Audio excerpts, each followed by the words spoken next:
In statistics, a confidence interval gives us a range of values where we expect a true result to land. Let's simplify how this works. When we look at data, we rarely get a perfectly exact number. A confidence interval helps us account for that uncertainty. You will often see researchers use a 95% confidence level. It means if we repeated a study many times, the result falls here.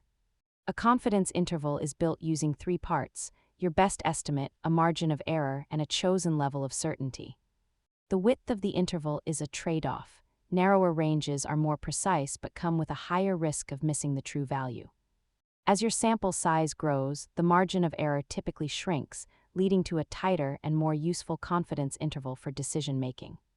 Always remember that the interval represents a range of possibilities, providing a more honest picture of data than any single-point estimate.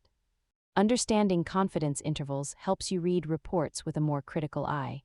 Subscribe for more finance and math basics.